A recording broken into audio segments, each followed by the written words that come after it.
Hi friends, Sahana form YouTube சேனலில் subscribe பண்ண எல்லோருக்கும் நன்றி. மேலும் சப்ஸ்கிரைப் பண்ணாதவங்க சகனா ஃபார்ம் யூடியூப் சேனலில் சப்ஸ்கிரைப் பண்ணிக்கோங்க. நம்ம வீடியோவில் பார்த்துக்கிறதுக்கு வந்து கோஎஃப்எஸ் 29.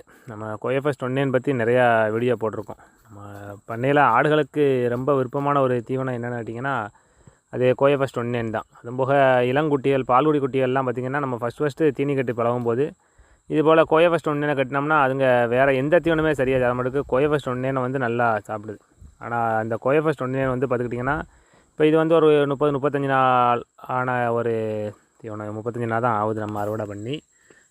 இதில் வந்து பார்த்துக்கிட்டிங்கன்னா இந்த டைமில் வந்து நம்ம கருது வரக்கூடிய லைட்டாக கருது வரக்கூடிய பருவத்தில் நம்ம வந்து இதை அறுவடை பண்ணுவோம். இது இந்த டைமில் அறுவடை பண்ணி போடும்போது பார்த்திங்கன்னா பார்க்க ரொம்ப சாஃப்டாக இருக்கும். ஆனால் இது கொஞ்சம் விளைய விட்டோம்னா ஒரு 45 நாள் 50 நாள்லாம் போயிடுச்சுன்னா இதனுடைய தொகைகள் ரொம்ப ஷார்ப்பாயிரும். அதனால் பார்த்திங்கன்னா நம்ம அறுக்கும்போது நம்ம கையாக இருக்கட்டும் அல்லது ஆடுகளுக்கு கட்டும்போது ஆடுகளுடைய வாயாக இருக்கட்டும் எதுனாலும் சரி ரொம்ப முத்த விட்டோம்னா அதுங்க வந்து ஸ்க்ராட்ச் பண்ணி விட்ரும், அதாவது அறுத்துரும். அதனால் நம்ம வந்து குறைஞ்சபட்சம் ஒரு 35 ஒரு 40 நாளைக்குள்ளே நம்ம அறுத்து போட்டோம்னா ஆடுகள் நல்லா விரும்பி ஒன்றும் எந்த கழிவுமே வராது.